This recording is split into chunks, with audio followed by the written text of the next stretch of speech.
ఇవాళటి నుంచి నేను నిరాదీక్ష కార్యక్రమం స్టార్ట్ చేస్తున్నా. ఇప్పటి నుంచి అంటే ఇక్కడ నుంచి నా ఆఫీస్ నుంచి నేను కమిషనర్ ఆఫీసు ఇప్పుడు వెళ్తున్నా. మొత్తం పోలీస్ ఫోర్స్ అయితే వచ్చేసింది నాకు అరెస్ట్ చేయడానికి. కానీ నేను పోలీస్ అధికారులకు చెప్తున్నా, మీరు అరెస్ట్ చేయండి, ఏదైనా చేయండి నాకు, కానీ నేను నిరాదీక్ష ఎట్టి పరిస్థితుల్లో నేను చేస్తా అని నేను పోలీస్ అధికారులకు చెప్తున్నా. మీరు పోలీస్ స్టేషన్లో ఇక్కడ నుంచి నాకు తీసుకొని వెళ్తారా, లేక కమిషనర్ ఆఫీస్ తీసుకొని వెళ్తారా, లేక నాకు జైలు లోపడేస్తారా, అది నాకైతే తెలియదు. కానీ మీరు ఎన్ని గంటలు పెట్టుకుంటారు, ఎన్ని రోజు పెట్టుకుంటారు, అన్ని రోజు నేను నిరాదీక్ష కంటిన్యూగా చేస్తా అని నేను పోలీస్ అధికారులకు చెప్తున్నా. అదేవిధంగా నేను ముఖ్యమంత్రి గారికి రిక్వెస్ట్ చేస్తున్నాను.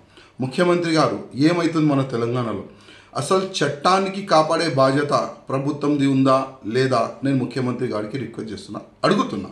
ఏమవుతుంది మన తెలంగాణలో అంటే, మీకు వేరే వర్గం ఓట్లు కావాలి, హిందువుల ఓటు అవసరం లేదా, నేను ముఖ్యమంత్రి గారికి అడుగుతున్నా. అదేవిధంగా ఆవు అంటే ఒక తల్లి సమానం మేము పూజ చేస్తాం హిందూ సమాజంలో.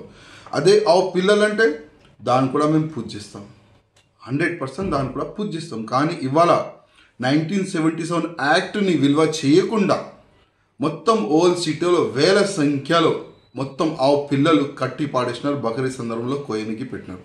నాకు బక్రీద్ పండగతోనే ఏం కోపం లేదు, వాళ్ళు చేయాలి, మంచి చేసుకోవాలి.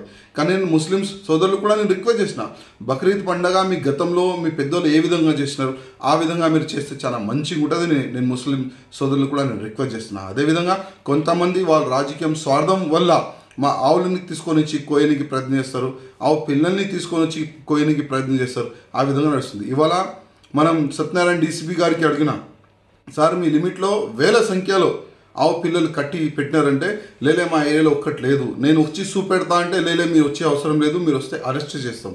ఇట్లాంటి డీసీపీ సత్యనారాయణ గారు కూడా వార్నింగ్ ఇచ్చినారు. కానీ డీసీపీ గారు మీ వార్నింగ్కి భయపడే వ్యక్తి కాదు. ఇవాళ నుంచి మా నిరాదీక్ష స్టార్ట్ అవుతుంది.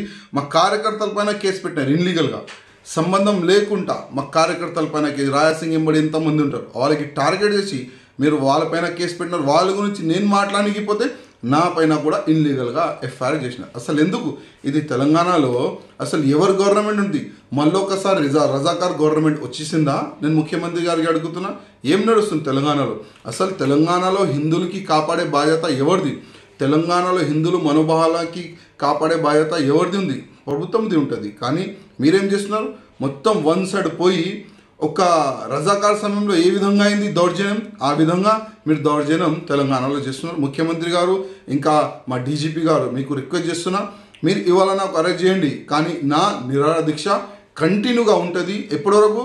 ఎన్ని ఆవులు, ఎన్ని దొడలు, ఎన్ని ఎద్దులు, మంచి ఎద్దులు ఓల్ సీట్లు అన్నీ కట్టి పెట్టినారు, ఆ అన్నిటికీ సీజ్ చేయాలి.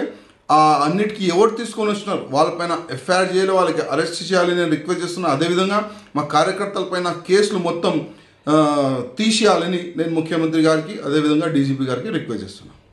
మీకు రిక్వెస్ట్ చేస్తున్నా, మీరు ఇవాళ నాకు అరెస్ట్ చేయండి, కానీ నా నిరాదీక్ష కంటిన్యూగా ఉంటుంది. ఎప్పటి వరకు? ఎన్ని ఆవులు, ఎన్ని దొడలు, ఎన్ని ఎద్దులు, మంచి ఎద్దులు ఓల్ సీట్లు అన్నీ కట్టి పెట్టినారు, ఆ అన్నిటికీ సీజ్ చేయాలి. ఆ అన్నిటికీ ఎవరు తీసుకొని వచ్చినారు వాళ్ళపైన ఎఫ్ఐఆర్ చేయాలి, వాళ్ళకి అరెస్ట్ చేయాలి నేను రిక్వెస్ట్ చేస్తున్నా. అదేవిధంగా మా కార్యకర్తలపైన కేసులు మొత్తం తీసేయాలని నేను ముఖ్యమంత్రి గారికి అదేవిధంగా డీజీపీ గారికి రిక్వెస్ట్ చేస్తున్నాను.